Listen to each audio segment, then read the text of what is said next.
Et la Bible dit, à cause de la persécution, Philippe, étant descendu dans une ville de Samarie, il prêcha Machia. Donc, si il n'y avait pas la persécution, il ne serait pas là.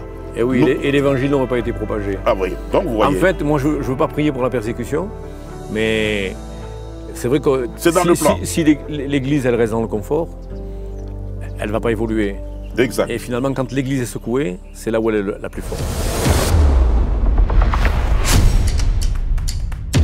Aujourd'hui, c'est un monde un peu compliqué dans lequel nous sommes, parce que toutes les lois qui sortent aujourd'hui, elles ont tendance à attaquer directement la liberté de l'Église, et en l'occurrence en particulier du monde évangélique. Là aussi, il faut d'abord comprendre qu'il y a Église. Aujourd'hui, on n'a pas n'importe quelle Église. Non, ce sont des religions. Il n'y a qu'une seule Église qui est la Keïla. Alors, cette Keïla ne s'entendait pas avec l'autorité établie, tout en n'étant pas contre l'autorité établie. Vous parlez de l'église primitive, de la Keïla primitive. L'église primitive de Yeshua HaMashiach qui a vu les jours de Pentecôte, ils ont eu le même symptôme. Avec la descente de Roi Kodesh, qui est le Saint-Esprit. Voilà, maintenant, regardez, Pierre l'apôtre, à la tête de cette église à l'époque, pourquoi il pouvait être flagellé, frappé, humilié, réduit s'il avait des autorités dans son église? Pourquoi les apôtres étaient traînés tout le temps devant le commissariat si les commissaires priaient dans cette église? Là, j'aimerais vous dire, sans peur d'être contredit, que l'église n'a rien de commun avec le pouvoir Alors, politique. si votre frère Albert était là aujourd'hui, il aurait la capacité et je dirais la liberté de s'exprimer par rapport aux places VIP que l'on attribue aux personnages les plus importants qui fréquentent nos communautés. Qu'est-ce que vous pensez de ça? Mais c'est déjà faux. Quelle aurait été sa réaction? Dans Jacques Vautremont's, oui, dans la Bible, il dit, mais l'évangile l'épître de Jacques. Il dit, regardez bien, vous faites du favoritisme. Quand un pauvre, oui, voilà, rentre dans votre temple, qu'est-ce que vous faites? Vous dites, bon, allez là-bas au fond, asseyez-vous ici sur mes marchepieds. Oui. Mais quand un riche arrive avec un anneau d'or, vous dites, vous venez à cette place d'honneur. C'est très difficile l'évangile. Hein? Oui. C'est très difficile. Beaucoup prétendent prêcher l'évangile, mais prêcher l'évangile pur. 1 Corinthiens chapitre 1 nous dit bien que, regardez parmi vous qui avez cru, qui avez été appelé. Il n'y a ni beaucoup de puissants, ni beaucoup de riches, ni beaucoup de nobles. Le Créateur a choisi des choses viles. Là, c'est très sensible ce que je dis. Lorsque l'Église commence à régorger des grandes autorités, des personnalités, faites attention. Pour pas qu'elle influe. C'est le diable qui est en train de venir dans l'Église. Pour pas qu'ils influent sur la décision et sur les décisions spirituelles des leaders, des responsables. Le royaume de Dieu est prêché. Ceux qui ont été choisis parce qu'ils étaient loin en fait. Le royaume de Dieu est prêché aux pauvres, aux simples. Un simple, quand il vient à l'église, il n'a pas de difficulté à s'asseoir pour écouter la parole. Le terme c'est humble en fait, dans le grec. Maintenant, les riches, ceux qui pensent être riches, les grands de ce monde, voilà des gens, des personnes qui vont utiliser les pasteurs comme pasteurs étiquettes. Ils peuvent faire au pasteur comme ça, viens petit mon garçon. Nous envoyons en Côte d'Ivoire, tout comme ici, des pasteurs qui fléchissent devant les hommes politiques et des hommes d'affaires. Les gens simples, on les appelle les petits. Ah. Est-ce qu'il y a des petits? Est-ce qu'il y a des grands? Non. Tout le monde devrait être aux yeux de Dieu. Au même pied d'égalité. Tout cela arrive pourquoi? Parce que ceux qui sont au-devant des choses, dans les choses spirituelles, n'ont pas été réellement envoyés et mandatés par le Seigneur. L'apôtre Paul le dit, non? Galates chapitre 4, le verset 16. « Suis-je devenu votre ennemi en vous disant la vérité ?» Il dit encore, « Si je plaisais aux hommes, je ne serais pas serviteur de Machia. » Galates chapitre 1er, verset 10. Oui. Si j'étais serviteur de Dieu pour plaire aux hommes, je ne serais pas serviteur de Dieu. Alors. Et dans le chapitre 3, si mes souvenirs sont exacts, oui, il rappelle qu'il a repris Pierre, à cause de sa duplicité. Sa duplicité, son hypocrisie. Parce que quand il était avec les Juifs, il avait un comportement, et quand il était avec les gentils, il en avait un autre. Donc la foi en notre Seigneur Yeshua devait être exempte d'acception des personnes. Voilà, ça veut dire qu'il n'y a pas de favoritisme. Pas de favoritisme. Mais qu'est-ce que le Seigneur a dit?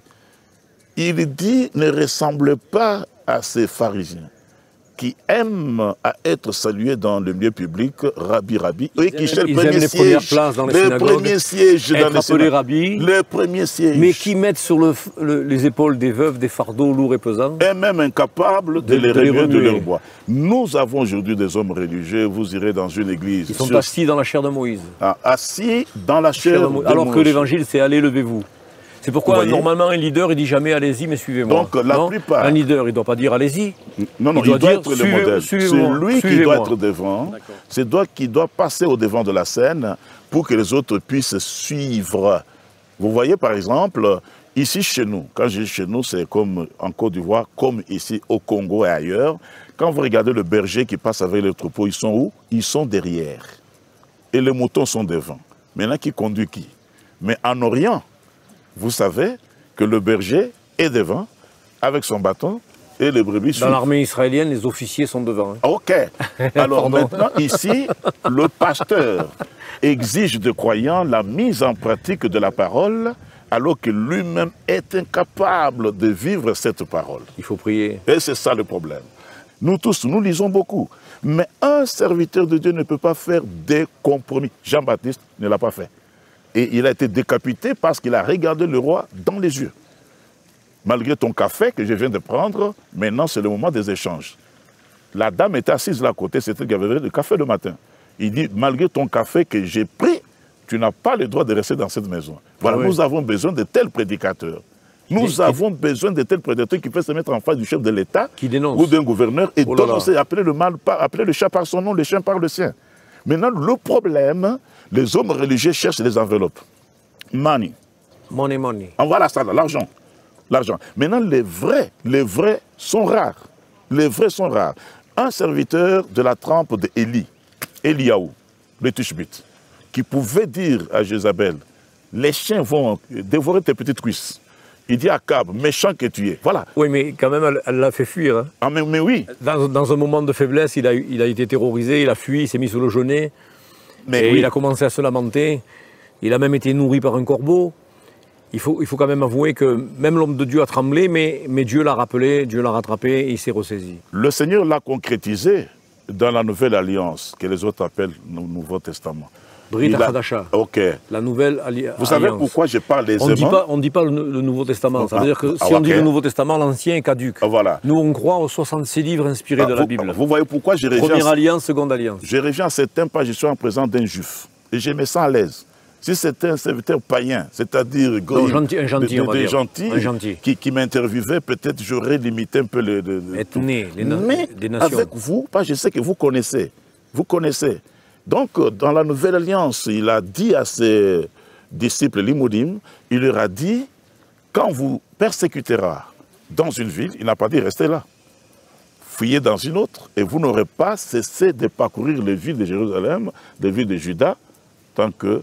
C'est la persécution qui a permis la propagation de l'évangile. Si on n'avait pas eu la persécution, on se serait cantonné à rester au même endroit tous ensemble. Oui, ça c'est Actes chapitre 4. On se serait gargarisé ensemble de nos convictions. La persécution a permis l'éclatement de l'Église, la diaspora partout et en fait la propagation de l'évangile. Si nous ne voulons pas donc propager l'évangile, il va nous obliger. L'apôtre Pierre, quand il écrit aux églises de la diaspora, ce n'est pas aux églises, c'est les synagogues messianiques de la diaspora. Voilà. Donc, là où les juifs ont été éclatés et où ils ont répandu l'évangile. Donc si on ne veut pas les propager l'évangile, il va nous obliger. Dans Acte 1, il avait dit, vous serez mes témoins à Jérusalem, dans toute la Judée, en Samarie et jusqu'aux extrémités de la terre. Et puis ils sont restés assis. Ils sont restés assis. Et la persécution a éclaté.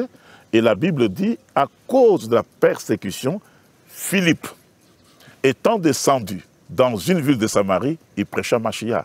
Donc, si il n'y avait pas la persécution, il ne serait pas là. Et oui, et l'évangile n'aurait pas été propagé. Ah oui, donc vous voyez. En fait, moi, je ne veux pas prier pour la persécution, mais c'est vrai que si l'Église, elle reste dans le confort, elle ne va pas évoluer. Exact. Et finalement, quand l'Église est secouée, c'est là où elle est la plus forte. Mais il y a la plus grande persécution qui est en route, juste avant l'enlèvement. Ouais. C'est-à-dire les prémices de la grande tribulation. Ok, tout à fait. Prémices de la grande tribulation. Vous parlez très bien, mon frère Jacques. J'aimerais vous voir un jour dans la petite communauté, soit à Abidjan ou à Yamoussoukro, pour exposer ces choses, parce que vous êtes juif. Mais ce que vous connaissez, les pasteurs ne connaissent pas. Ils doivent s'humilier pour apprendre, qu'ils apprennent que, entre parenthèses, Dieu, Elohim, qu'ils prétendent de servir, il est d'abord Elohim d'Israël. C'est le Dieu d'Israël. En tout cas, Elohim d'Israël. On était, mon frère, très heureux oui. de vous interviewer ce matin, d'avoir la possibilité de nous retrouver ensemble dans un cadre idyllique, magnifique. À l'hôtel Pullman, oui. La RDC est un beau pays. Oui, c'est un beau pays. C'est le pays le plus riche. Et malheureusement, c'est le pays qui est confronté aux situations les plus compliquées. Désastreuses. Désastreuses.